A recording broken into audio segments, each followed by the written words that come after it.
মনিকা, তোমার দুলজোড়া আমাকে দাও, বিক্রি করব।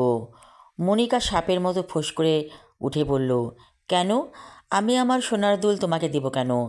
এর আগে তুমি কত কিছু নিয়েছো, মনে আছে? ফেরত দিবে বলে আর ফেরত দাওনি। কবির বলল, তোমার নামে ডিপিএস করে দিয়েছি, সেটা কি কম না? কিন্তু আমার স্বর্ণের দাম অনেক বেশি।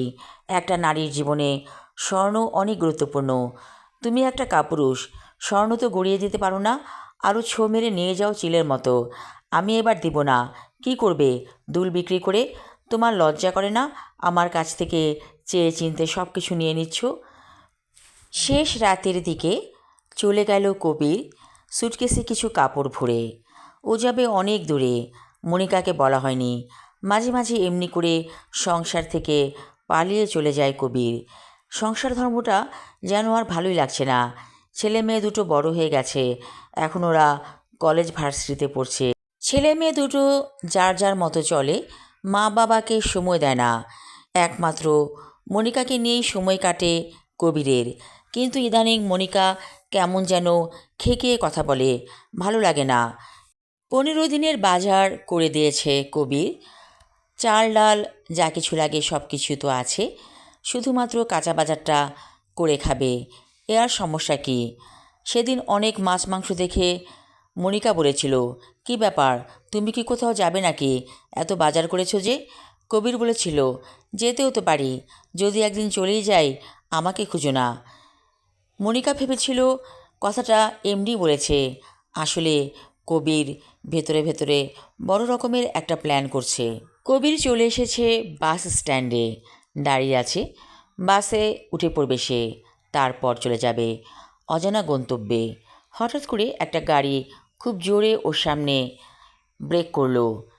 কবির একেবারে পড়িয়ে যাচ্ছিল, কোনো রকমে সুটকেস সহ নিজেকে সামলালো। গাড়ি থেকে নেমে এলো একটি মহিলা, বলল, তাড়াতাড়ি উঠে পড়ো কবির, কোনো কথা বলবে না।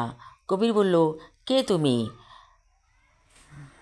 মহিলাটি বলল, আমাকে তুমি ভালো করেই চেনো, জলদি উঠে পড়ো, দেরি করলে সমস্যা হয়ে যাবে।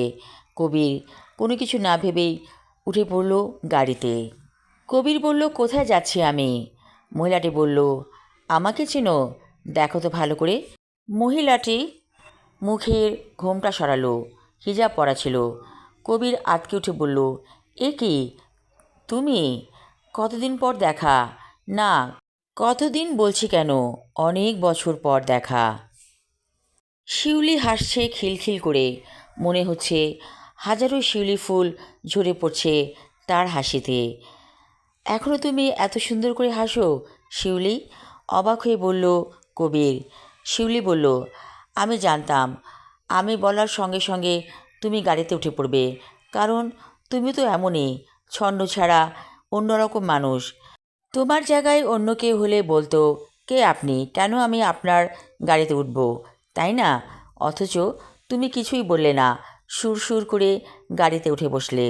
আসলে তুমি তো এমনই, তোমার কারণেই জীবনটা আমার অন্যরকম হয়ে গেল। বলে একটা দীর্ঘশ্বাস ছাড়ল শিউলি। খুব সুন্দর করে গাড়ি চালাচ্ছে শিউলি।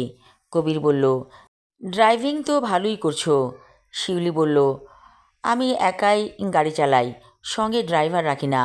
ড্রাইভার রাখলে বেতন দিতে হয় মাসে মাসে, বিরাট একটা খরচা চলে যায়। এই কারণে আমি নিজেই ড্রাইভ করি এবং স্বাচ্ছন্দ্য ফিল করি। কবির বলল, কোথায় যাচ্ছি আমরা? শিউলি বলল, কোথায় যেতে চাও? কবির বলল, আমি বাসা থেকে পালিয়ে এসেছি আমার বউকে না বলে, যাচ্ছিলাম কক্সবাজারের দিকে। শিউলি বলল, আমরা ওখানেই যাচ্ছি। গাড়ি চলছে হু হু করে। শিউলি বলল, আচ্ছা কবির, আমাকে এত সহজে ভুলে গেলে? কবির বলল, তুমিই তো ভুলে দিয়েছ, আমি কি ভুলতে চেয়েছি? শিউলি বলল, সেদিন কেন আসোনি, যেদিন আমাদের দুজনের পালিয়ে যাবার কথা ছিল? কবির বলল, আমি এসেছিলাম, কিন্তু তুমি তো আসোনি। কতক্ষণ তোমার জন্য ওয়েট করেছি, তারপর চলে গিয়েছি। তারপর তোমার আর কোনো খবর নেই। তোমার বাসায় গিয়েছিলাম, দেখেছিলাম বিরাট এক তালা ঝুলছে। ওরা বলেছিল, অর্থাৎ যারা সেই বাসায় নতুন এসেছিল তারা বলেছিল, তোমরা কোথায় চলে গিয়েছো ওরা জানে না, তারপর তোমাকে আর খুঁজিনি।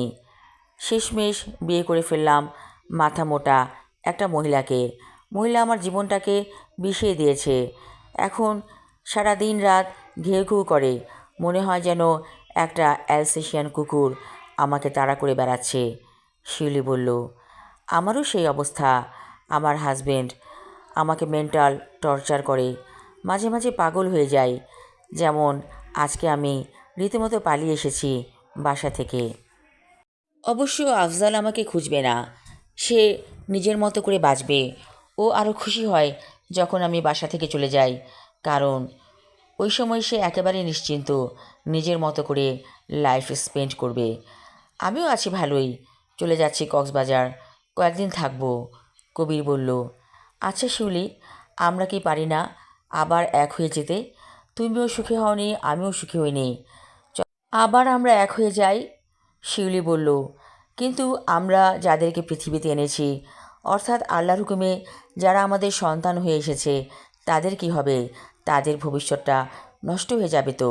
তার চাইতে এই ভালো, লুকিয়ে চুরিয়ে দেখা করা। এই বা মন্দ কি?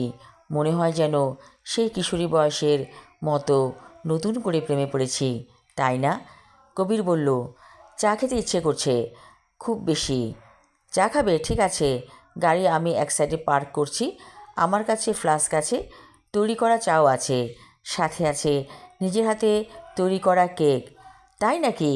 তাহলে তো ভালোই হয়। চলো চলো, খিদে পেয়েছে প্রচুর, এখনই আমাকে খেতে দাও। শিউলি গাড়িটাকে এক সাইডে পার্ক করে কেক আর চা খেতে দিল কবিরকে। শিউলি বলল, ফোনটাকে কিন্তু অফ করে রাখবে, নইলে আরেক যন্ত্রণা।